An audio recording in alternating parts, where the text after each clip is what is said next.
Welcome to Planning Phase Syndicate. Thank you all so much for joining me and my lovely assistant who's going to bed. Thank you so much for joining us tonight for episode 28, Rebellions Are Built on Hope. Tonight we're going to be finishing up our Rebel faction breakdown, and we're going to be talking about a kind of cool interaction that I had never thought of that we came up with in our local this week, and I just wanted to kind of bring that up and present that to everybody. Without further ado, let me bring in my co-host for the night, Mr. JJ Withersbottom. How are you tonight, sir? I'm doing all right, man. How was your Thanksgiving?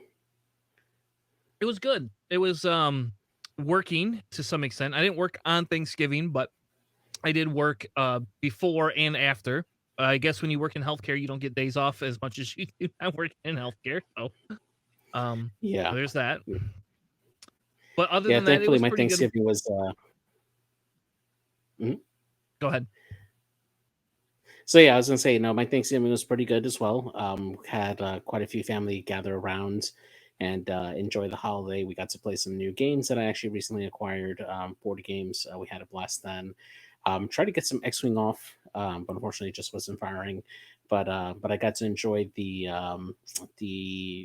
jank tank 20 that they had over in Nickel City this weekend. That was actually pretty fun. Just watching that. Yeah, and I got to catch a little bit of that. I didn't get as much of it because I had to work that day, unfortunately. So, Yeah. there's a little bit of work I had. I've been doing some extra freelance work to try to bring some extra money in, honestly, for more X-Wing ships. And because I bought a car, so I didn't want to dip into my savings. So I'm trying to replenish back the money I dipped into my savings to put my down payment down. Yep. But yeah, we did the same thing kind of with some board games. We had it's like I always keep forgetting that there's more games than just X-Wing to play, right?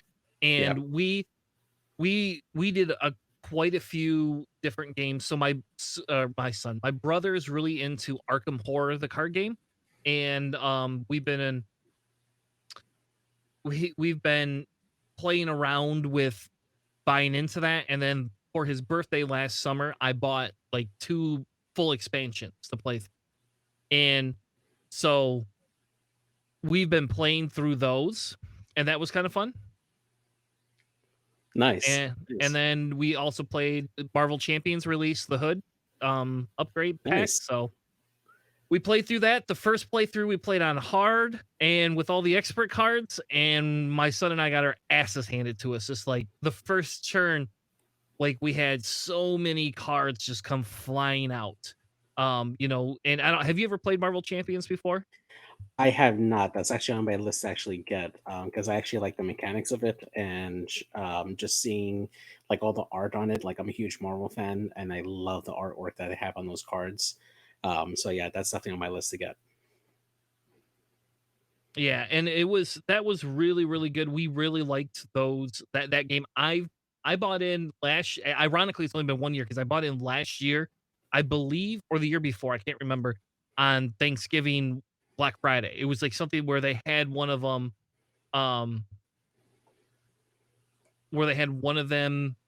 sales at my board game store, and so they were like, "Hey, here you go, Chris. Why don't you you want to buy this?" I was like, oh, "All right, it's like 20% off. I'll buy it." And then we really liked it. Like, because when they killed Destiny, a lot of people switched to Marvel Champions, but there's no competitive scene. Yeah. So I don't know. So I've been playing around. We've been playing that pretty much for ever since I bought into it, and we own all the expansions. I have a fancy little art case box that I keep all my cards in. sometime when Matt's life settles down a little bit, he's gonna help me like burn an insignia into it, like some one of the Marvel insignias, and then I'm gonna paint it black and put like briefcase binding on it, so it kind of looks like a briefcase. That's Um, awesome. yeah, so yeah, it's like the only other game I've ever gone all out and bought that many expansions for has been Mansions of Madness, which Oh I yeah, yeah, love. it's a good game. Yeah, Yeah. I've gotten to play that a few times. That's a fun game. Yeah, absolutely. Yeah, for Yeah. me, the other game that I play a lot, mainly with my brother, mainly because I would have to travel like about an hour and a half to get like a game elsewhere, is Armada. And we Oh yeah. recently got the Clone Wars expansion, which those ships just look fantastic. Those models by that FFG did were just phenomenal. I'm a huge fan of Armada. Sadly, I don't get to play that as much as I do, especially with X-wing. X-wing is just a little more easier access in my area to play. But yeah, Yeah, and I think I agree with you. I think that the caveat to that is Armada takes longer to set up, but the probability that you switch your list up all the time is lower. You know, yeah, I've only played Armada a few times. I enjoyed it. I like some of the mechanics. There's certain things about Armada I didn't like. I don't like that it breaks the rules of X-Wing, but I know it's supposed to. yeah. Um, The move then shoot, or the yeah, shoot then move. Yeah, the yep, shoot then yeah, move. Yeah, yeah. I just that part of it I'm not as big a fan of, but the part of the integral piece, how do you come in? You get a set of swarm ships, right? So I had interceptors, and the interceptors are really good in the Empire faction. So I've only played one faction. I'm hoping at some point I'll be able to play more, but I don't know. It's one of those things. I have one friend that plays it. It takes so long. I own nothing, and in my world is kind of like so. Like him and I are going to do something over the holiday to play Armada. But other than that, like I I don't. I play too much X Wing. I think to invest into that yeah. game. To get really into it, I know. And for me, it's like I collect all the factions, right, for X-wing, and on top of that, I'm collecting everything for Armada. So it's like for me to like dive deep. Like I'm actually enjoying this lull of like no content in Armada currently right now, just so I can catch up with all the last waves for X-wing. And then my wallet's gonna hurt whenever the next wave of Armada and X-wing come out together. Because oh my gosh, man, it's a lot. it is, yeah. And Yeah. I almost bought into Armada before they made that announcement. Then it's like, all right, I'm not gonna do it. I just told my buddy, um, Phil. I said, hey, if there's something you don't want to buy for Armada, um, if it would help, I'll pay for half of it, and you can keep it at your house, and you can own all of it. I don't want to pay full price for it, but I'll pitch in on it. And then that gives me something to play when I come over. Yeah, But exactly. Yeah. I just can't. I don't have enough room in my house to store all of that and all of my X-wing, stuff. I have been thinking about getting that Super Star Destroyer though, because it looks Oh, it's amazing. beautiful. It is beautiful. Oh yeah, that was actually a really good piece that I brought because when I actually used to work in the office for my job, I actually used to display all of my ships for X-wing, and I would swap them out like monthly. I'll display like all my X-wing ships on my shelving unit where I'm supposed to have like workbooks there, and people would pass by like, man, that looks great. And then I'll switch it up to Armada, and when I actually got the Superstar Destroyer to like model there on my shelf, man, that's just eye catching, and that's what's really great about miniatures games like that. It's just the detail that goes into those ships. It's just so eye catching, and it's iconic because people come in, they recognize, oh, hey, that's Star Wars. Hey, what is this? Is this like a model? And like, actually, no, this is a game, and that starts the conversation. I've actually gotten like a few people to actually play at my job because they were attracted to the models. So Yeah, and that makes sense. I mean, we actually had that a little bit at our local last week. We had this guy that plays D&D on the same night, and he stopped and like you could tell he's looking and I finally turned around. I was like, "Hey, you could join us. We got like an hour before close. You could join and I'll explain what I'm playing or, we could set a game up and, I'll finish my game later." And he's like, no, I played this, and basically he played back in 1.0, and I guess whoever he played just stomped him, just like Rumple stomped uh, him, yeah, and he's like, "I don't wanna play it because of that," and so then, Corey was telling me, he's like or telling him, he's like, "Oh, show up early before your D&D one of these weeks, let me know. Here's my phone number, and I will give you a list and let you play this list, and I will play some bullshit list that will not work. Like, we will purposely play some list that we know will not, help you.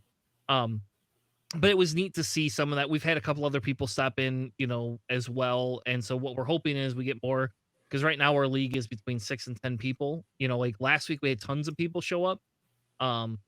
Weirdly enough, I couldn't get a bloody league game in because the two league people were playing each other, and it's like, all right, I'll just sit and wait for the next one. And then the next person I'd already gotten a game with. So we did play a weird Aces High version though.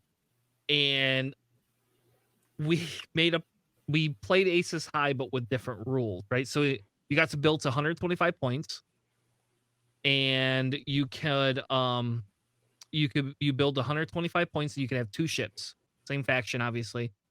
And I played Kylo, and it was Whirlwind, however you say it. Whirlwind, yeah. There you go. I believe I played those 2. And you could loaded them up with upgrades.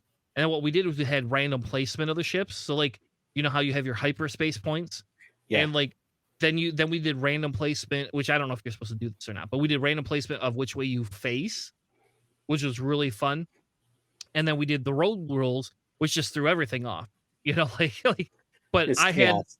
had just chaos. Yeah, like I had a ray on one side of the board pointed like right at my Kylo, like starting game. So Kylo was like, all right, we're running away. Screw this.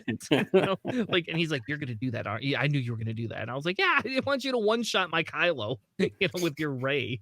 Like, you're facing right at me. No way in heck was I gonna do that. Yeah, you shoot back and all you get is what? Shields? Yeah. Right? That sounds like a lot of fun. I actually haven't played Aces High in quite some time, actually. So that definitely is always a lot of fun when you can get quite a few people in to do Aces High like that. Yeah, that's fun. Well, speaking of which, why don't we move into our system malfunction for tonight? So the first thing I wanted to do is I wanted to go through this list. So we have a player named Tori that we play with, right? And he loves his B-Wings. That's like his favorite thing in the whole wide world is B-Wings. And you're going to notice there's an upgrade on here that you're just going to love. But he he almost always plays some sort of Rebel B-Wing list. That's like his jam. He loves those. Every time for League, he plays these bloody B-Wings. So what we've been trying to do is help him out and give him a couple different options. And we stumbled upon this build out, right? And so the idea behind this build out, right, is you have Dutch with the R3 can take 2 target locks, right? And then he can pass the one off to 10 nub to whatever target he picks. So whatever you think is going to be in front of 10 nub. Jake comes in, he passes his focus off, right? Then he can, if Jake just kind of plays behind everybody, Jake can pass a second focus off, right? So I could give a focus to Hera, and I can give a focus to 10 nub if I do it correctly. Or I could give a focus to Dutch and to one of these other ships. 10 nub does the doesn't need the target lock. He can do, if he doesn't get the focus from Jake, he can do a focus stress like barrel roll, right? With the upgrade. Yeah, that's right. So then he has a stress and a focus. So typically Jake is not giving him that. It's only if he's not going to be able to barrel roll, right? So if he can barrel roll, blah, blah, blah, blah, blah. So now he has a focus and a stress and a target lock. That's pretty strong. So hold on. So Nabi, the answer is yes, you could do that. But if I already have a target lock I got free from Dutch, I don't need to barrel roll target lock. I can target lock, or I can barrel roll focus. And now I have a stress and a focus and a target lock. Now Hera comes in last because she's 6, and she target locks the same damn ship you're shooting at, or whatever ship you're gonna double tap. Because I should probably actually click on it. Oh, you probably can't see it. So we put auto blasters on, right? but what Tednub, says, oh, I could bring this up, can I? I didn't even Hmm. think about that. Yeah, and just scroll down. I'm silly. All right, so hold on. Let me bring up the actual card. This whole time I could have just brought these cards up. So, so you know, with the ability to be able to double tap, right? You now have the ability to have that target lock. You can um spend it if you need to, or you could just spend your focus. You could take the target lock from Hera because of the way the actions work and the order of operation. So, but either which way, Hera has that target lock there just more or less just in case. So you don't use your target lock to reroll. That's what you have fire control for. You leave your Mm. target lock on there, you then spend it, and then after you spend it to do your double tap, you turn around and can take target lock from Hera if you need to reroll blanks. And then you also have a focus. Or you could save it, for offense. Yeah, that's actually really good because with with Hera being able to pass off the target lock on the second attack, assuming that you're able to actually take that second attack, Hera target lock stays on Ten Num, which then allows him to either like do a turnaround maneuver, which will give him a stress, which is another bot, and he'll still have that target lock available to him, and then Hera can still get a second target lock or another target lock off of Dutch, if he's still in the fight, and like set it up for another target, if the original one is down, or you have another ship that you're trying to now chase. So that definitely provides a lot of agency with it.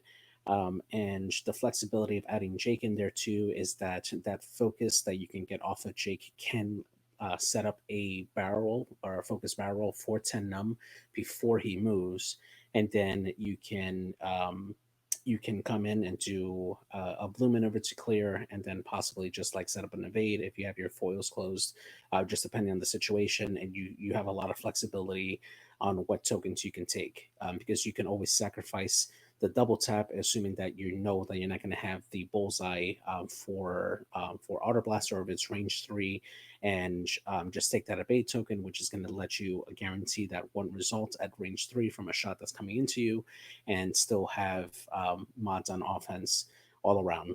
So yeah, that's actually a fairly strong like combination there. Yeah. So I don't think it's broken. I mean, I think Harris kind of still a little broken.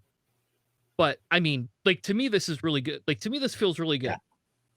So on the positive side, I don't have to face it this week for Lee because I've already played Tori and I don't have to face this. So on the negative side, or on the second positive side, Tori has to face the guy that's 3-0.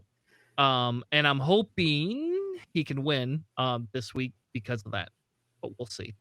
Because I'm 1-1 right now. Or no, I'm 2-1 right now in the league. And if that guy loses and then I win this week, it puts us even. So Yeah. all right. Do you want to move on to Yeah, let's the go. Let's go into our faction breakdown for the rebellion here.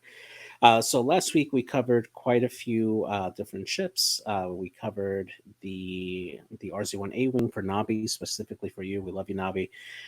We did the B wing. We covered the ARC 170. We also covered the. Let me take a look at my ships here. We did quite a few last week. The E wing there. So we're going to start off today with the HWK 290 Light Freighter support class. Really solid support ship for the Rebels. You definitely see this a lot more often now, particularly because of the Hera interaction with one of the pilots. But before then, the HWK did make it onto a lot of different lists because its ability to be a really solid support piece in most of Rebellion crews or Rebellion squadrons and builds, because it has the access to the Moldly Crow title on the Rebellion. It does have the ability to carry on those two focuses, which can, depending on which pilot you use, can be really good to provide that as an extra modification to another ship, or it makes it easier for you to still have a really solid attack while supporting another ship that is within your firing arc there. Now, the low health on it, it only has 2 shields and 3 hull. It does prevent it from being an effective frontline attacker, kind of like a B Wing would, that has a lot higher health, or like an A Wing that has 3 agility. With the 2 agility on it and less health than a T-65 X-Wing, it does have trouble staying alive if it's taking more than one shot. But if you're able to keep it in the back and give other targets a better priority for it, they're a solid support piece for your list there. Now, the first one that we're going to take a look at here is Kyle Katarn here in the HWK. It reads, during the start of the engagement phase, you can pass off a focus token to a friendly in your firing arc. If you have Moldy Crow, that allows you to pass it either through your front firing arc or through your side turret arc for one of your friendlies that are in that. Tokens are always really, really good overall for your list, because having those mods, whether on offense or on defense, is really, really solid.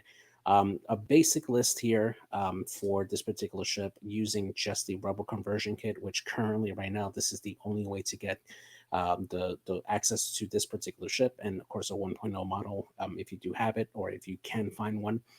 Kyle Katarn using the Jyn Erso crew, which allows you to change one of your focus tokens that you receive to an evade. That allows you to be much more flexible with that single token. If you feel that your ship is going to take multiple shots that you're going to support, you can pass off that focus token to a ship and use Jyn Erso to convert it over to a evade token. Really, really strong effect there for your squad, especially if you can combine this with Hera, the pilot in the B Wing or in the A Wing, which then she can pass it off to another ship whenever they're attacking or defending. Really, really solid upgrade there. Now, I would also add on engine upgrade for this, mainly because you do want to keep the ship as, or this particular pilot as a support piece. And engine upgrade allows you to hopefully arc dodge or keep your friendly ships in arc while you're trying to get around, and making sure that you're not taking too much direct fire while still passing off tokens if you still have them, hopefully with Moldy Crow. And that really helps you maintain the fight.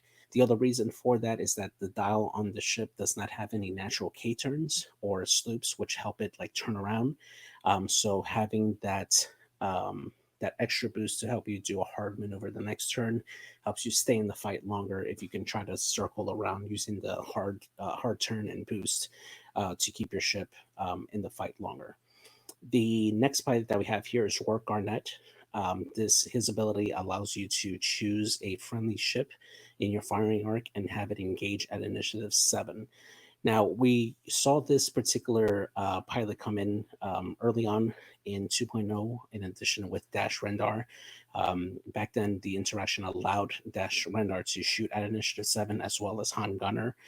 Since then, that particular combo has been broken, but it is really nice to get this in to have a low initiative ship engage first.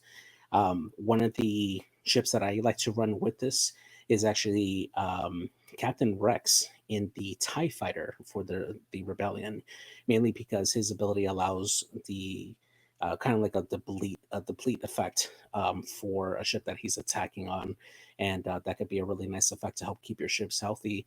Other than that, if you have a really big gun, Work on it is really good to ensure that that ship is going to shoot first all the time, and you could possibly delete a ship early on, even an enemy ace that's initiative 6. That could possibly die from like a big attack like that. Now, as a So support piece, yeah, go ahead. hold on. So I'm going to interrupt your rant. Um, Sure. so why do you think we don't see Rourke? Is it just because they could get?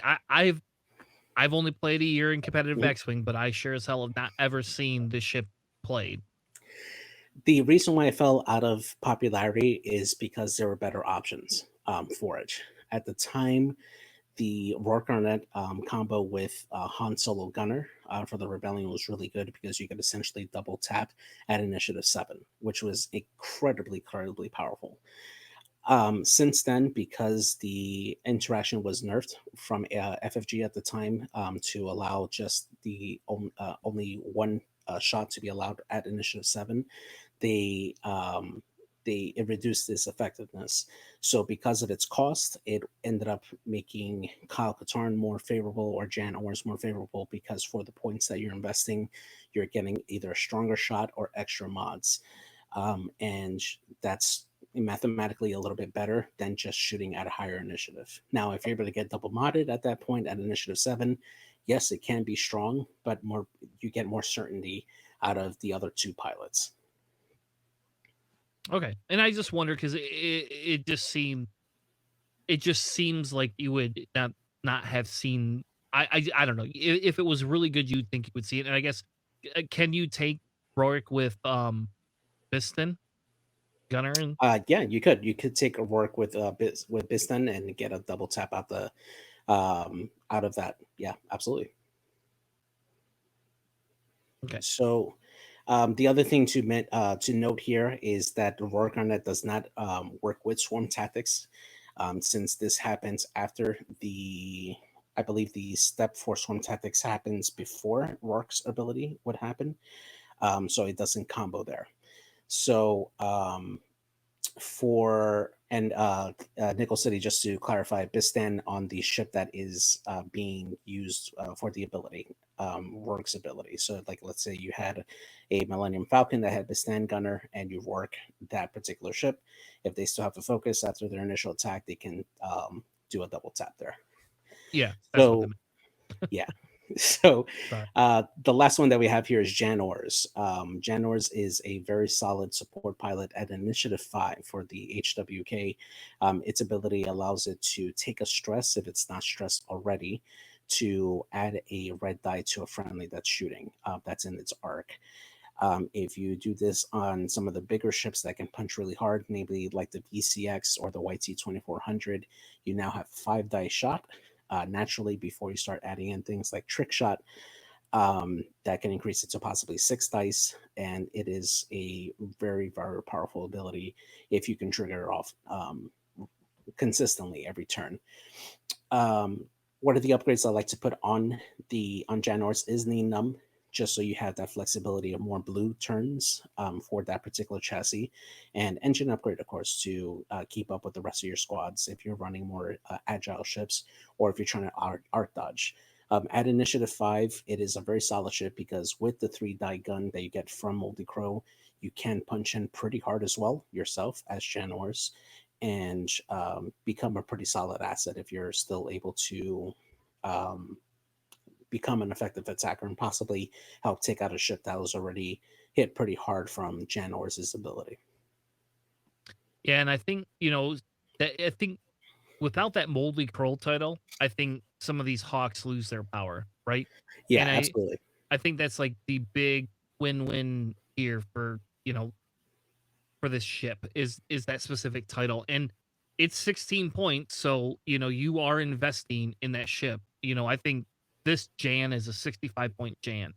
You know, that's Yeah, almost as much as a Kylo. exactly. Yeah. And it's mainly a support chip at that too, right? Because you're still only rolling 2 evade dice, and you'll have hopefully during your initial engagement 2 focus tokens to rely on offensive defense, but once that goes, then your effectiveness goes down as well. So it does suffer from that. So Yeah, unless you put stealth device, and then you have a that's true. three Yeah, dice that's ship. true. And if you have Sorry. a Jin Urso around to start, adding on evade tokens on top of that, yeah, that could be good. So before we move, because this is the last pilot in this ship, right? Mhm. Yeah. So before we move on to the next faction, it has two hawks in this faction ever been something you would put on the board? Janors and Rourke, actually, I would put together, or Kyle Katarn and Janors, mainly because having either an additional mod and rolling an additional dice using the Hawk's ability is really good. The only problem is the cost and actually setting up, because you can have both Hawks with Multi Crow. So you have to pick and choose which mod you want consistently. In my case, I would probably have Moldy Crow on Kyle, just so you have a wider range of passing off tokens, and hopefully just keep Jan in the back at initiative 5 and have other ships move in front of her, so that way you can hopefully keep them in the arc. But then you start running into that piece of, like, if they have to turn or like boost away, then you have trouble keeping up with that ship that's more maneuverable than Jan. Gotcha. Yeah. So the next ship on our list here is the modified YT 1300, known by a lot of people in the community as the Millennium Falcon. A great multi-role fighter. It can fill a lot of different roles in your list. Every pilot on there has a different use that you can really build out for. This is a ship that has a lot of different upgrade slots that you can add on for crew modifications or talents, and it is a fantastic ship with a lot of great base abilities: focus, target lock, rotate, boost actions. And this helps you really move around the board. Its style's pretty solid, although it doesn't have any slow turn blue maneuvers. You can still get around that by adding different crew that add on like better maneuvers for your ship to get unstressed, or you could just mitigate that by having passive bonds. Currently, right now, you can get this by getting the 2.0 expansion pack that's available, or if you're able to find the Hotshots and Aces pack, you can find the Leia pilot card on there, or sometimes you can find people just selling just that card by itself. She is a very good pilot for this particular platform. The first one that we can look at here is the Initiative 6 Ace Han Solo, very iconic pilot. He reads whenever you roll dice, if you're range 0 to 1 of an obstacle, you can re-roll those dice, and it does not count as a modification. Now, a lot of people just use that usually for attack or defense for that, but that also works for whenever you're going over a rock, or if you're rolling for abilities that require dice for it, namely the Lando crew, or the R2D2 crew that helps you regen shields. The Han Solo ability would work for that, and it is a really great ability to have for those particular upgrades, as it helps control or give you a better chance of getting the desired results that you want on your dice for you. Um, Using just the basic builds here, this would be again just a core set, the YT 1300 expansions, and the Hotshots and Aces pack. I'm taking the liberty of adding that in there. For this particular basic build out for this, I have Han Solo with Agile Gunner, which allows him to rotate the arc as he needs at the end of the engagement. R2D2 crew, which allows him to regenerate his shields if he's damaged. Lando Calrissian, which allows him to roll two green dice to get whatever results it rolled. So that gives you the possibility of either having two focuses or two evades or one of either, and that's a really good way to get mods. And then the Millennium Falcon title, which allows you to re-roll defense dice as long as you are have an evade token. So that is a really fantastic way of re-rolling your defense twice, and then if you still don't get out an evade result, you can use your evade token and still get that evade. Really great way to keep him tanky and keep him like very elusive. And it gets even better when you consider if you could take your shots behind an obstacle at range 3, he gets very hard to kill. Is there a reason you don't have Trick Shot on here? It is actually not available in the core set or in the Millennium Falcon pack or in Hot Shots and Aces. Yeah, Yeah, but because let's if say you because Trick Shot's the other one that you yeah usually like. When I run Han with Trick Shot. Yeah, exactly. If you happen to have a buddy that has an additional trick shot upgrade card and you're able to get that, he is definitely he's definitely a great candidate for that, just because he's always wanted to flying around rocks. And of course, there are also better crew than Lando Calrissian that you'll get eventually, like in the rope conversion kit or with other packs that you get. But just using these base upgrades, if you're just using the most cost effective way to get access to this particular ship, this is a pretty solid build to use with the cards that come with those packs there. So the other pilot that we have here is the Initiative 5 pilot, Lando Calrissian. His ability allows him to, after he fully executes a blue maneuver, he can choose a friendly ship at range to 2 to allow them to take a friendly action. So he can choose himself or choose a friendly. And then after he performs that particular action, then he himself can take an action himself during his standard activation step. This absolutely helps him to be a great support piece when he needs to, or he can double mod himself whenever he needs to. Now, a staple to this particular ship is Name Num because it adds the 3 bank and the 1 bank blues on his dial, which greatly extends out his ability. He can go slow if he needs to fly behind other ships to provide actions, or in a pinch, he can like get out of dodge and really like go across the board flying and give himself the actions that he needs. Now, with this particular build that I made, I took into account having the Hotshots and Aces pack, which has the K2SO crew, which allows him to give a calculate either to himself or to another ship for stress. And since he wants to do blue maneuvers anyway, he can clear off that stress and then get 2 further actions after that. This maximizes his ability really, really well, and it gives him that passive mod if he needs it to assign it to himself. Now, with this particular build that I set up, I have homing missiles on there with Han Solo crew and Neem Num. Now, the reason why I have this set up is that with Han Solo, the Han Solo gunner, I should say, it allows him to shoot out of his turret arc first at initiative 7. Then at initiative 5, he gets his standard attack because the Han Solo gunner is a bonus attack. At initiative 5, he can then fire his ordnance, assuming he has them in an arc, and still get that extra shot there.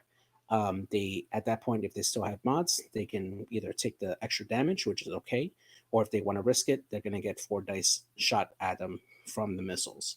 So this helps them have a passive double tap whenever he needs it, and makes him a real threat, I think. So going on to the next pilot that we have here, Initiative 5 as well, Leia Organa, which allows her to provide a friendly at range 0 to 3 after they execute a red maneuver. She can spend a force to allow them to take a focus token. Really great. Really great ability there to help support those aces that want to stay in the fight and be more night fighters, and still provide them that passive mod. I personally like to run her a lot with Jack Porkins because of his ability to um, do the K turn. It's a red maneuver. He gets a focus, then he can roll, possibly shed that stress with no consequences, and then still take a normal action. That's a very solid pilot to do. So also Ibet Stem on the Arc 170 is another great ship to roll with Leia because they can take more advantage of that particular ability.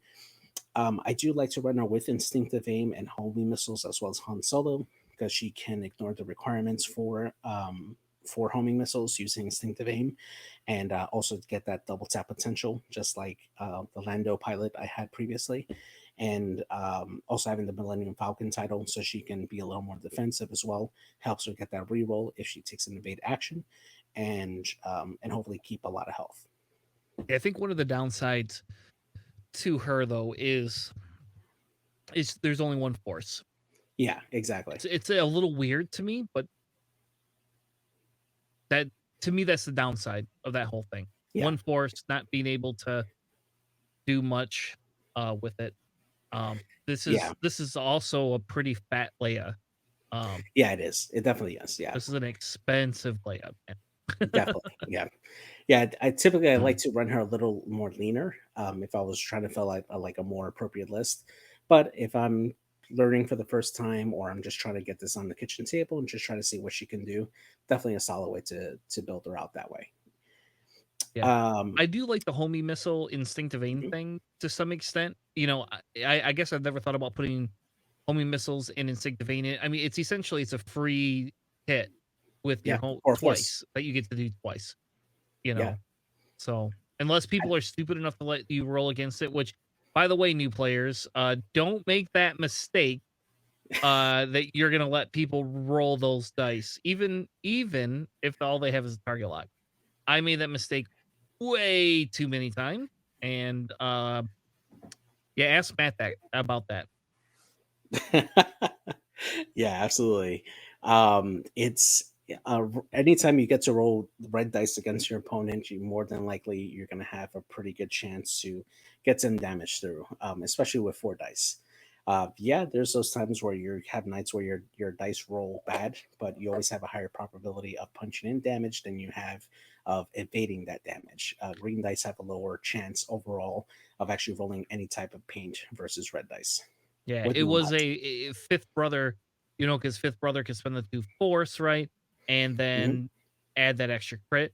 And Yeah. so it was like, shit, I'm gonna take 2 under I have no shields up, they're gonna take 2. I'll take the chances. And then they hit 2 crits and 1 hit. Then it was even worse. Oh yeah. Yeah. It's nasty. Absolutely. So the last ship I have here is Chewbacca, which allows him um to flip. It uses charge to prevent a. Hang on, let me pull his actual ability up and read it correctly here. So it says before you would be dealt a face-up damage card, you may spend 1 energy to be dealt that card Face down. face Yeah. down instead. Fantastic, thanks. So yeah, so his ability definitely allows him to be a lot more tankier, more crit resistant from incoming shots, which makes him survive a lot longer. And then on top of that, he is a 3 die gun, and if he's able to get into the mix and start punching damage, you're gonna have a hard time taking him down, and you're gonna end up taking a lot of damage back. For him, because of his ability, I do consider him more of a brawler type pilot versus like Leia, Orlando, or Han, who want to keep on the flank and kind of fly around your list.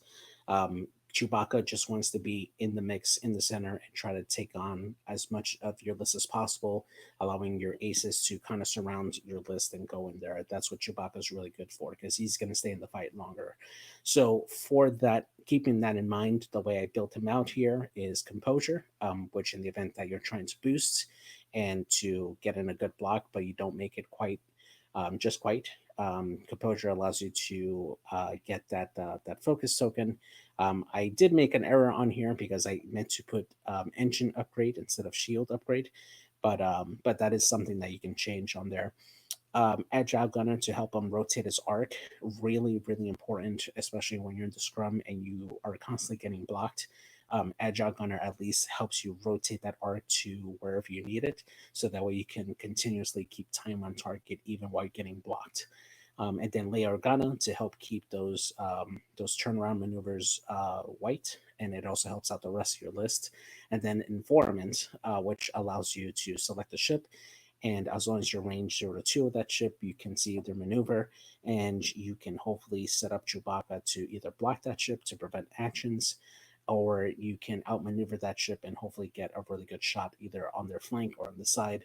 Informant really helps you with that. And whole upgrade, easy upgrade to add on to Chewbacca since he wants to prevent those crits, and the more hull you have, the more chances you have of using that ability in the long run.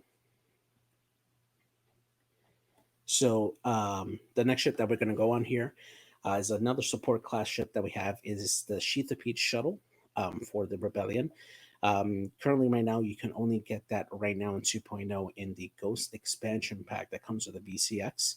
If you do have a 1.0 model, you can convert it using the Rebel conversion kit as well. It is a small base ship.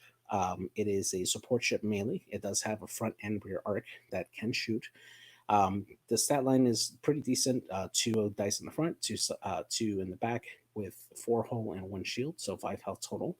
While it's not a great attacker, it definitely has a really great selection of pilots there, and it also has a white coordinate action, which is fantastic for the Rebellion, just having a cheap ship that can just coordinate and provide actions to your other ships. It can also be a crew carrier as well, mainly for like Leia, for instance, that can really take advantage of that.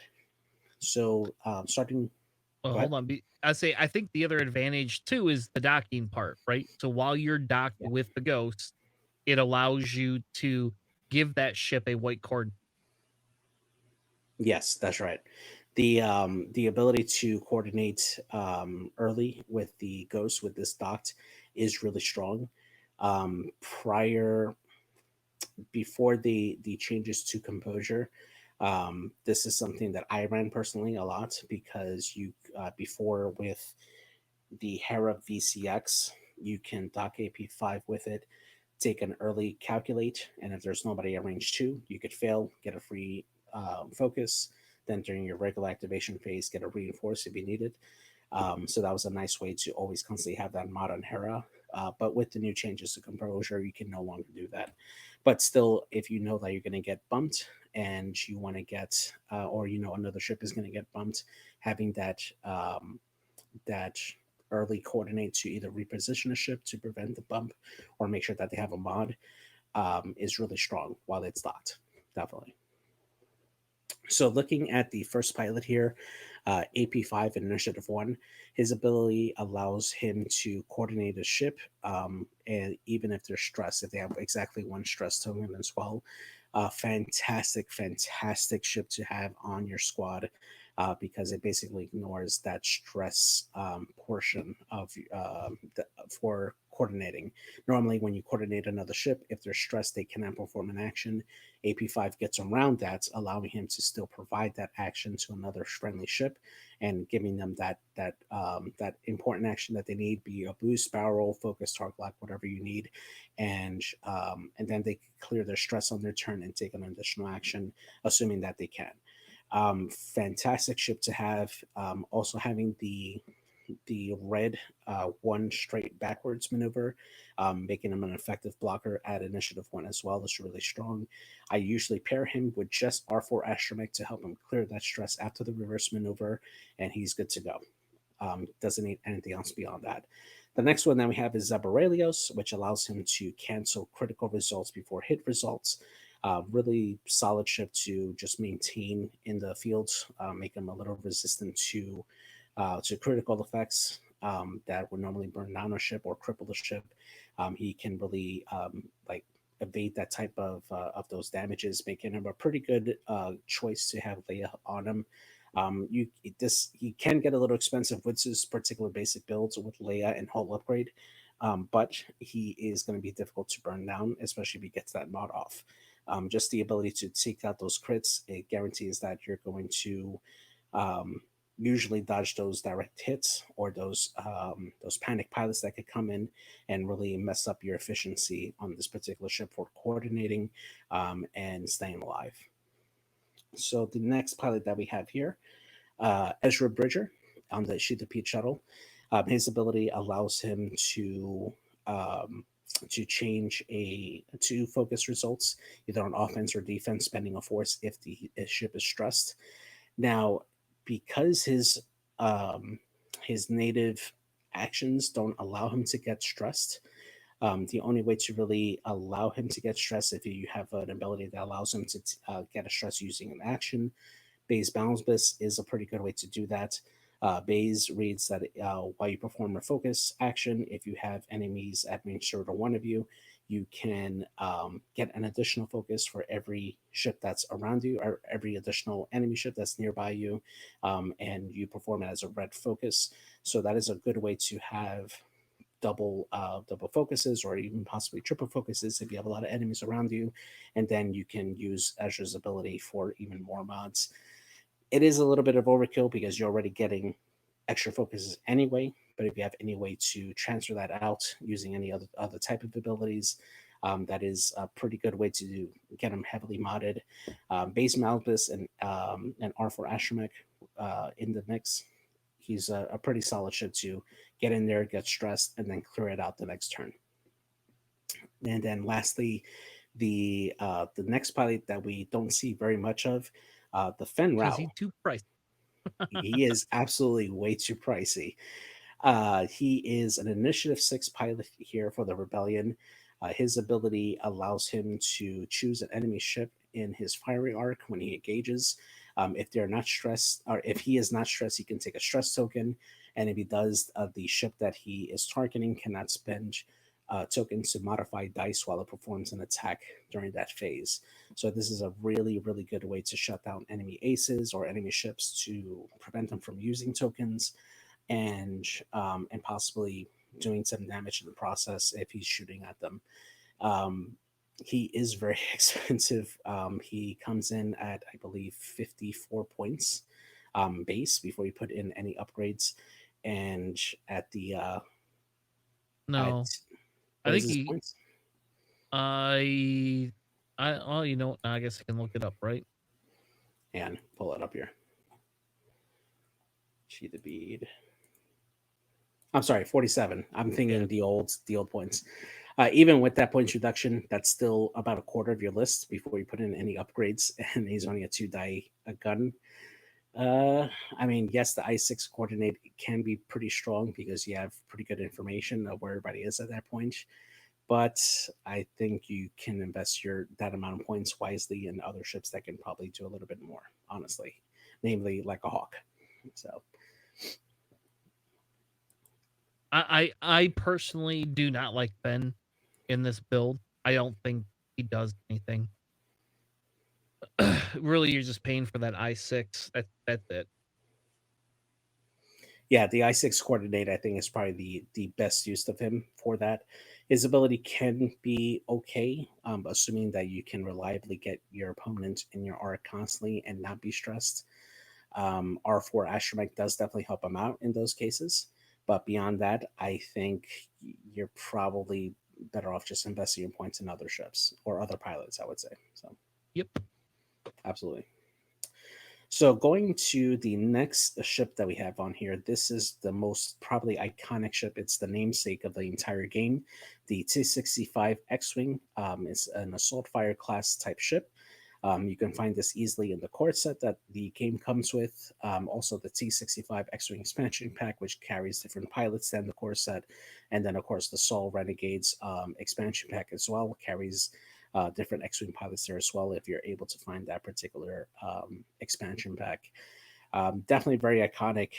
You see this in the original trilogy. These are the ships that the good guys fly, go in, blow up the Death Star, and get out. Um, it does really, really reliable damage with 3 attack dice. Can be a little bit tanky with 4 hull and 2 shields and 2 evade dice. Having the S foils that gives it that option to be more maneuverable and more aggressive with the boost action, and then natively have the barrel action to reposition as needed or the focus and target lock action. This is a staple for the Rebellion. You still see a lot of play with the C-65 X-Wings because it is very dependable with his actions, and the pilots are also very, very good. So going down the list for this, the first one we'll take a look at. This one is from the Saul's Renegades pack, Levan Tenza. Her ability reads: after you perform a barrel roll or boost action, you may perform a red evade action. You actually flew this against me earlier this week. What do you think of it? Uh, I for an I3, I don't think I kitted it out like that, but for an I3, I did like it for the free evade. I'll be honest, I didn't use it all the time, but I do think being able to give yourself that option to get that evade versus coming in hard is good. And the point value for her is very reasonable. She's a very reasonably priced X-Wing for that point value. Um, you almost have to put that astromech on her. I didn't because I didn't have that astromech, so I had what 3, 4 maneuvers I could do to clear stress. I think Yeah, so. exactly. Yeah, having R4 on it opens up that dial a lot to take advantage of that ability more reliably. And I added Predator on there just in case, you happen to catch something in that bullseye, just having that passive mod for attack. And you have the evade for defense helps out and keeps her in the game longer. So that's why I typically tend to like try to add it on in these particular ships because they have the barrel or boost actions, which you're going to reliably take most of the time to trigger her ability when you can, right? So the next ship that we have here is Edrio Two Tubes. Here, his ability reads: while when you before you activate, if you are focused, you may perform an action. Now he does need a little bit help to get that ability off, as he cannot do this ability by himself naturally. The only way to get a focus onto him is if it's coordinated to him from another ship, namely like a I-1 AP5 or another Initiative 2 ship with benthic 2 tubes on the U-wing can pass off that focus over to him, which allows him to take a separate action. Which actually for his particular ship you can end up double modded. You can take that second action into a target lock if you need to, or you can barrel roll into position if you need to.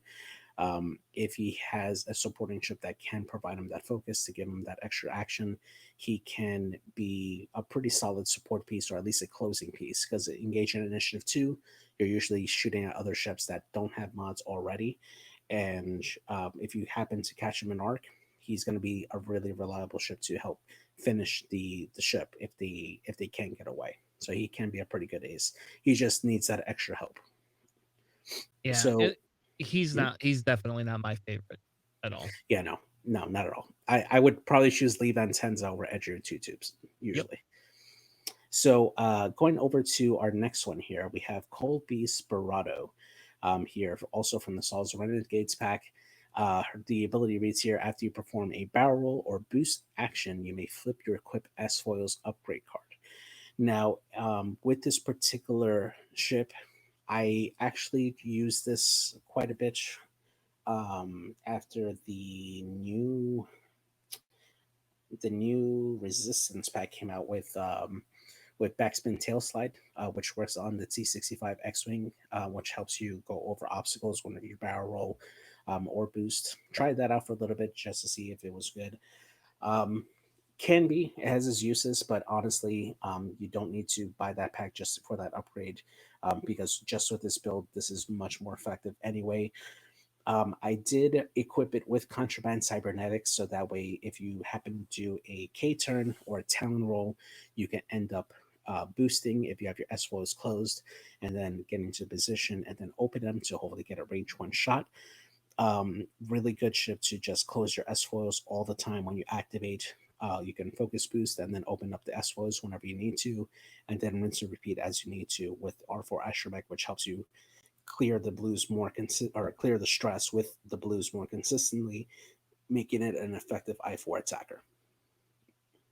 Yeah, for me, I think the only thing with this ship is the the fact that if you make a mistake and you want to flip them close, you can. Like I've done that Yeah, before. Like you know how many times I've gone in and like, oh shit, I forgot to flip my S foils, and this ship allows me to do that. yeah, But then I exactly. always think I could do it with the other ships, and then I get pissed off because I screwed up. Yeah, this one definitely has a higher ceiling for learning it, because you're constantly flipping the foils back and forth all the time, and you have to rely on memorizing the order in which it happens to make it really effective. But if you're able to get time into the ship, it is a sleeper for the rebellion. Honestly, I think the ship has a lot of potential, because the focus boost economy on this ship kind of makes it like a pseudo fang fighter. And you can really get in there into the fray and open up your foils for a good attack at range one if you need to, or even just to keep people in arc. That makes it really really a good chaser for it. So the next fighter we'll look at here is going to be Jack Porkins here in the X-wing. Definitely one that I like to run quite a bit. His ability reads: after you receive a stress token, you may roll one attack die to remove it.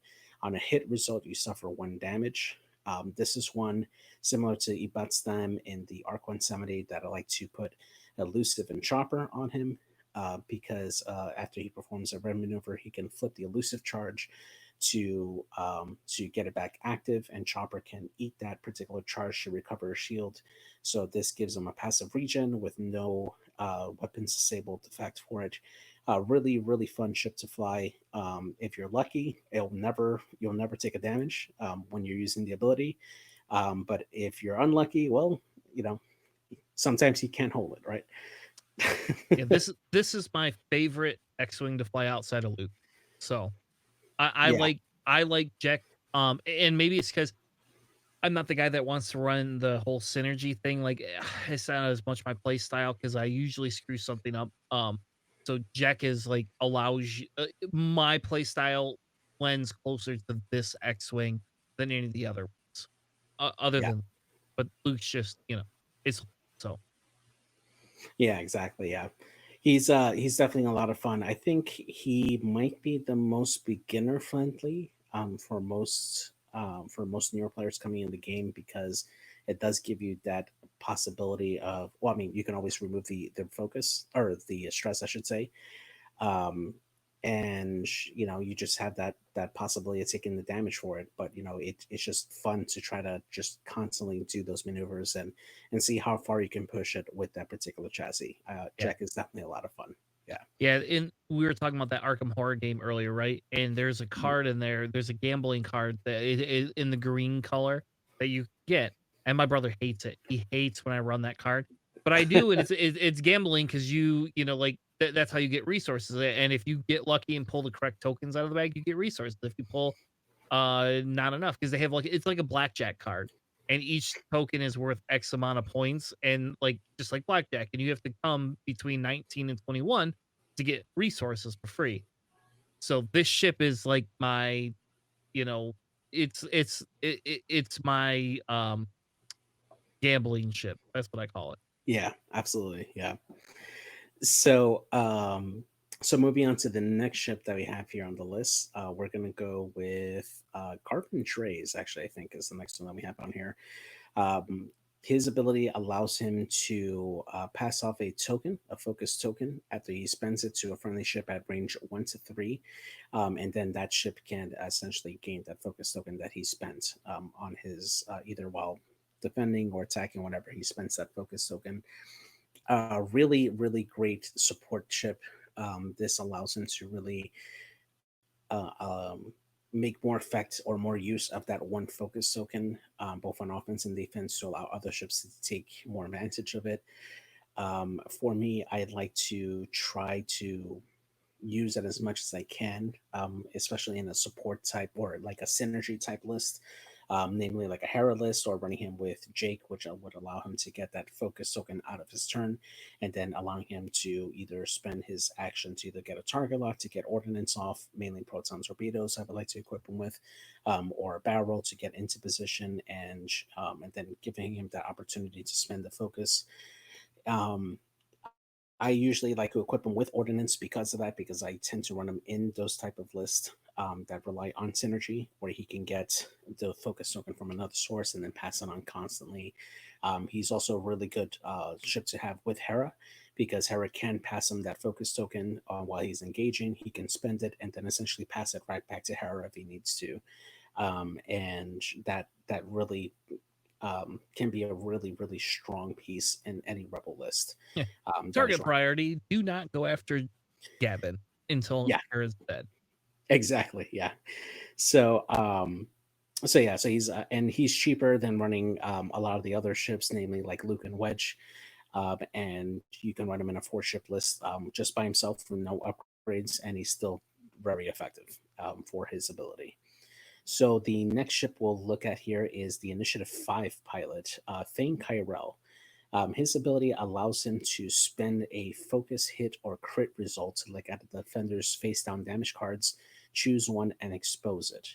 Now, what makes him particularly effective here is that ability can triggers during the modified step phase of the dice while you're attacking. So if you are attacking a ship that already has a lot of damages, you can look at all those damage cards and choose whichever one you want to trigger. It could be a direct hit, which could potentially wipe out that ship before dice even matter. Or you can trigger a structural damage, which allows the enemy ship to roll less evade dice. Or if you need to pin down a really, really difficult ace to pin down, you can probably trigger a um, the ion crit. It escapes my mind right now, but the ship that allows him to, or that has the enemy ship take an ion whenever it engages, to keep them pinned down with that particular status effect. He has a lot of great use. Yeah, there we go. Disable power regulator. Thank you, Navi. So he has a lot of great uses. I actually ran him quite a bit. I managed to actually use him extensively with Wedge because Wedge can punch in damage reliably with his ability, and then Thane can come in and just use his ability. His ability does not rely on him constantly punching in damage. He can just, if he has a bad roll where he rolls like blank focus, you can spend that focus and possibly trigger one of those crits, and he is effective. He's super effective. He's probably one of the most underutilized pilots in the rebellion, and at his cost, he's very cheap and can run very basically with the Predator for passive reroll if you need it, or with no upgrades whatsoever, and he can still be very effective with that ability. Yeah, too bad they didn't have a sensor slot because then you can run fire control on them, and Oh that yeah, would be even better. oh yeah, But they don't get definitely. those. Yeah, I think his ability is better than Marek Steel, which could be um, a comparable type ability for the Empire, mainly because he can choose the damages that's already assigned to the ship and trigger it, whereas Marek has to rely for the crit to actually get through the defense step to then trigger one out of the three possible crits that could be assigned to an enemy ship. I think that he has probably a little more reliability in triggering his effect. Yeah, I think the other thing too that you could put on here is missile, right? Like a lot of people will run thing naked, but if you could put missiles on, and then you don't have to be at range one to do this, right? And it's just an attack. The nice thing about this whole Mhm. thing is it's an attack. So Mhm. you do whatever you want when you put missiles on them. I would not put protons on them, but that's just me. But APTs, Yeah, ABTs or plasmas even, yeah, or ion actually. Ion, if you have one too many results that you don't need, you can just spend one of those results and get it hopefully a hit and an ion through. yep. That's actually really effective. And if you want to make him the target priority, you could put R3 in a missile set, right? That makes even bigger of a difference because that R3 allows him to have two locks, and then he can pick who he wants to shoot.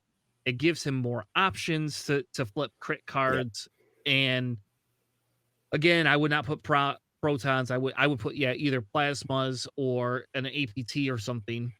Um, but it's putting him at risk then. That's he goes from like a standard like 45, 46 points to, over 50 points for that ship. But that's what the rebels are. I do prefer to put missiles and R3s on him. But that's just me. If I'm going to utilize his ability. his And this is ability. where sideboarding, that conversation becomes so much more effective, right? Because you could Yeah, bring this pilot and then have three sideboards. If you don't care, like if you're running against a droid swarm, you're probably not going to flip cards. Who cares at that point? You're just going to take them off the board. yeah, exactly. Yeah, I totally agree. I think he's definitely a very good pilot to keep track of whenever AMG actually fully brings out the sideboards for this. He's definitely a very fun pilot to keep in mind for those different loadouts that make him that effective. Absolutely, yeah. So, moving on to the next pilot that we have here, Big Starklighter here in the X-wing. His ability allows him to absorb either a hit or crit result as long as he's in the firing arc within range 0 to 1 of the defender, and he can absorb that damage onto his ship. Now, for a lot of the newer players who don't understand the possible like combination for that particular ship, uh, Biggs's ability allows your priority ship that you want to keep alive longer because he can absorb that damage and keep your ace alive, especially when it comes to absorbing crit results. Yes, that crit result can be detrimental to Biggs because you could possibly pull like a direct hit, possibly. But at the other hand, that would be even more detrimental to our more expensive ship that's on the board, like maybe a Luke Skywalker that could have ordnance, or like a Wedge Antilles, or maybe one of your large base ships that have a lot more points on it. If Biggs is in that firing arc and in range, he can help protect that particular ship by absorbing that damage on. If you have the points in your list, hull upgrade is a definite must for Biggs Dark Lighter. just to keep him still cheap and keep him in the game longer, absorbing as much damage as possible. If you happen to run this list with like selfless other ships that can spread out damage across the entire list, it is very, very difficult to take down because even though you're trying to concentrate on one particular ship to take it out of the game, Biggs helping split that damage and Selfless helping split out critical results as well to other ships can make it much more difficult to take down any one particular ship down because you are spreading that damage around all the different ships in the arc. So yeah. So I don't know what's zombie bigs. uh I'm not familiar with that one. I think, to my guess, it would be a Biggs list. So Biggs, okay, I know what I mean. So it goes down to like shooting according to your initiative, right? So if you have a lot of ships, let's say at initiative 5, that are taking shots, and Biggs is there, and let's say you only had one hull left. If he's still in the arc, he doesn't get removed from the board until the end of that initiative step. So you can still shoot at an enemy. Biggs can still absorb all that damage beyond his death until the end of that initiative, so he can end up possibly taking 2 or 3 or 4 more damage away from a ship because he remains on the board until that initiative step has done firing. Oh, okay. I see. So yeah, It's like Captain Phasma, essentially from yeah, FO. They just keep passing one off. Yeah, you killed Tavison, don't worry, but we'll keep throwing it to him. yeah, exactly. Yeah, that's actually a really good way to use Biggs. I've actually forgot about that particular interaction. Thanks for reminding me. But yeah, he can definitely negate a lot of damage beyond his death. It's really great. It's disgusting what happens. So the next one, I'm going to take this one a little bit for a second. I disagree with your protons on Wedge. Next one is Wedge. Wedge is an amazing ship. I 100% disagree with proton torpedoes, and I'm going to tell you why. Plasma torpedoes are a million times better, and they're cheaper. They're what, 5 points cheaper, and they do almost the exact same thing against a shielded ship. That's true. Yeah, yeah, that's a pretty good point. Yeah, Um, it's yeah, disgusting what they do because they take that shield first. So what Wedge does, right, is so Wedge it allows you to perform an attack. Somebody loses 1 defense die, so you immediately get it. So yeah, so while protons are great, they give you the 4 dice no matter what range you are. Plasmas give you the 3 dice, but they take a shield for free every time. It's not even that's true. unless they don't have shields. And at that point, if they don't have shields, you're using Wedge shooting wrong, or they must have no ships with shields on 'em. I was thinking Fang Fighters when I was making this, so that's why. All right, fair enough. No, but you're right. I think for in general, yeah, you're right. Plasma torpedoes are probably a better way to go with Wedge because of that particular way that it deals damage. Now, you could argue saying that the second shot on protons, if you're doing on the same target, is better than plasmas at that point because you have a higher potential of doing more damage than with with a proton torpedo. Or I mean, to if you're really trying to go on a budget and still have a torp on Wedge. Advanced proton torpedoes, another solid option for it. Although that's a really aggressive Wedge that has to get into range 1 and still take a target lock instead of a focus, which most times he's going to be priority number 1 for a lot of people that are playing against your list. So he does kind of want to have that ability or that token just in case. But if you're able to set this up in a way where you can get a target lock ahead of time, or at least a focus, or sorry, a target lock ahead of time, and then he can close his foils and take a focus boost to get into position. Could make him pretty effective, but I do agree. Plasmas for the initial engagement probably much cheaper and much better on Wedge than proton torpedoes. Yeah. Yeah. I get why people run protons on them. I don't again, I've done it before. I don't disagree. Um it- I'll be sad facing droids either which way with Wedge. Wedge just eats droids alive. Um, Yeah, but I really I genuinely like Plasmas better on Wedge, and we've been running that on locals a lot more, and that extra 5 points is so helpful, you know. yeah.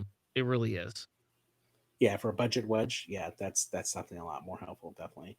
And then for the people who don't know wedge, his ability allows him to, while he performs an attack, and that's general, it could be either primary or secondary with torps. The defender rolls one fewer defense die, and that takes into account if there's any obstructions that may add dice after the fact. You could be shooting at on a zero agility type ship that could get an obstruction bonus. Wedge basically negates any type of extra dice that you might get. For that, you always roll one fewer dice, no matter what. So that's a really really good ability, especially at range 3, to help put in damage, or at range 1 when he's putting in a lot more. When he's rolling that additional dice on his primary, it can really be make it a bad day for your own ship if you're getting shot by Wedge. So yeah, he's a very very strong ace. Yep, and as I would encourage newer players not to run Wedge to begin with. Like, yes, it's fun to roll a lot of dice, and it's fun to make your opponent not roll a green die. But I'm telling you, if you do it wrong, Wedge pops. Period. He's done. He's gone. See ya. Have a nice time. Um, and that's, to me, the bigger issue is, like, in this scenario, if you're, again, you don't have to be a great player, but just, somebody brand new to the game, I don't ever give them Wedge. That's just asking for a bad time. And it was funny because we had some new guys that came to one of the other locals I go to. Once a month we get together, and these guys were coming, and this dude was running Han and Wedge together, right? And if his wedge made a bad maneuver, boom, it's gone. See ya. It's just, sorry. Charles, ask Charles, it's the same thing. I had those 6 interceptors. Wedge came in, got in range 1, couldn't delete an interceptor. Uh, and guess what? 6 of them deleted Wedge almost in one turn. So, Yeah, definitely.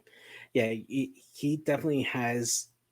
It takes a lot of practice to become a very good wedge player in the X-wing, in particular, that I'm going to mention.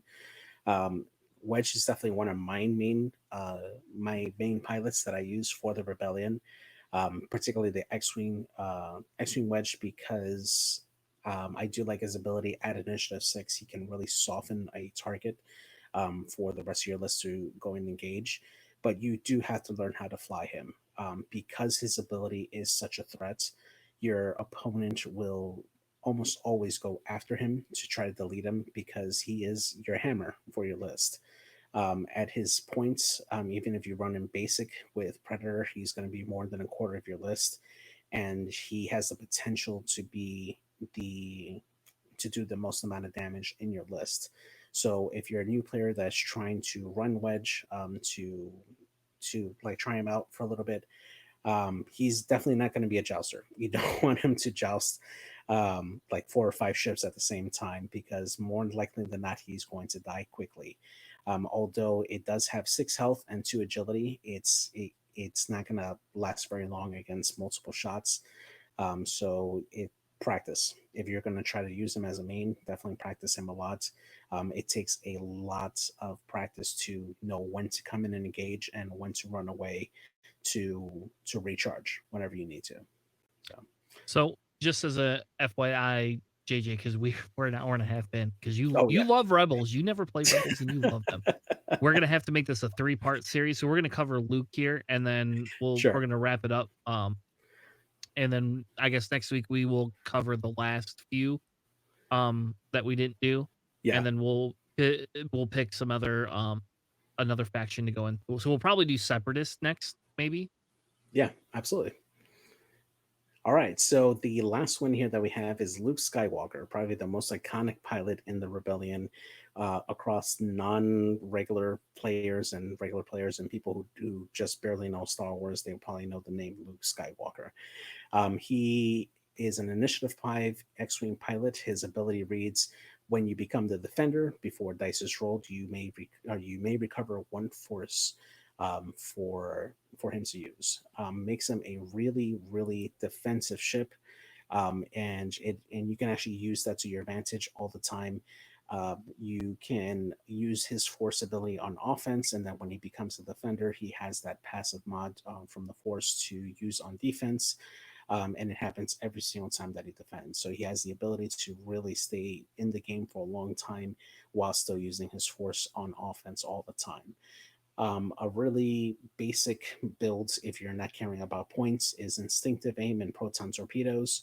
While it is better to use proton torpedoes with a target lock, instinctive aim allows you to use that 4 dice attack at range 3, which can be really really powerful even if you're just using a focus. And you can put in some damage at range 3. You can also possibly use this with a plasma torpedo, just like Wedge. But if you're running another ship or other ships with the same initiative at initiative 5 or initiative 6, using this as the last attack in your list can be really really strong against other enemy ships, particularly with low agility, and Luke can do some serious damage there. Yeah, and I think in my I don't have a preference for the build for Luke. I like Luke though. Like if and for a beginner, I will have people run Luke for the pure fact that it helps you understand that force capability, right? And then on top of being able to understand the force capability, it allows you to be able to always have force, at least one force mod almost all the time. You use it on offense. If they shoot you, you get it back on defense before you even have to know you need it. So Luke is one of the starter ones that I almost always will give to people. Oh, And it's an easy ship to run and people love it. So yeah, absolutely. He's definitely a very beginner friendly type ship because of that ability, and it he's very forgiving in terms of how you fly him, because yeah, you can make a mistake and maybe put him in a spot where he may take a few shots, but because of his ability he can stay defensive and still stay in the game. So for a newer player, having that ability, like kind of almost bail you out almost every time, to whenever you need it, I think it's very beginner friendly for newer players. Absolutely. yeah, and I like Luke. I think that he was always one, when I bought my starter pack and I had to play, like Rebels a little bit here and there, I had him right along there, and that was something I always did. Um so as we wrap it up, we're gonna be streaming Thursday. So now that holidays are over, we will be back on Thursday. So we did stream on Wednesday some pick me up Ding Tank games.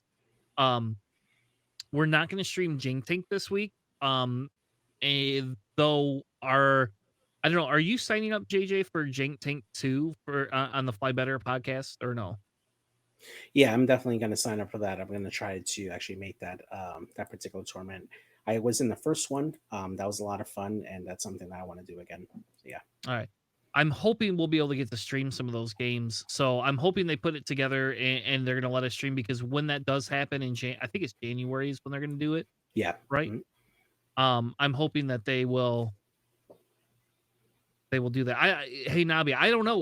Will we sign up for it? You haven't sent us any of the information. Yeah, sign us up, man. Yeah. Like, sure, I'll sign up for anything, but you gotta you gotta send information. You didn't have it out last week when we talked, so 3-man teams. Yeah. So there you go. We can do that again. And if Charles doesn't want to participate, then we got JJ to fill in. Um yeah, Let's do it. I'll tentatively say yes until you come back and say, well, it's a $200 buy-in and we only play in Australian time. So you have to do this at 7 a.m. or midnight, whichever floats your boat. So yeah, so sure, Nabi, I'll say yes. That's fine. Um, you can be a streamer. Nice. Um, yeah. Also, make sure it's not during LVO. I wouldn't. That's not that won't happen. Anything during LVO time or Adapticon time, we're out on. So, Yeah. um, so that anyway. So this week, what I was saying is for this week for streaming, we had an idea. that we came up. And if you aren't in our Discord, you should join our Discord. We have a Discord where we have stream challenge suggestions tab, and nobody ever used it until finally Corey did. So this week we're going to excuse me, and we might do this a couple of times.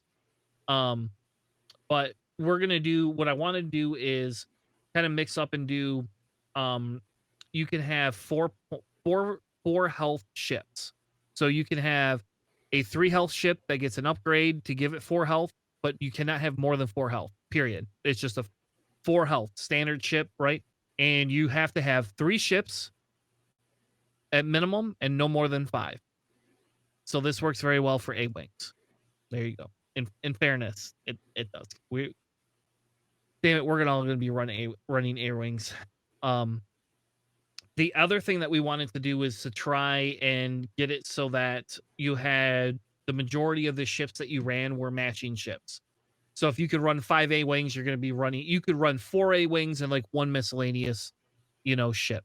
But the health has to be there. So the health is the highest standard, saying you can only have health up to this amount, and then anything over that you can't have.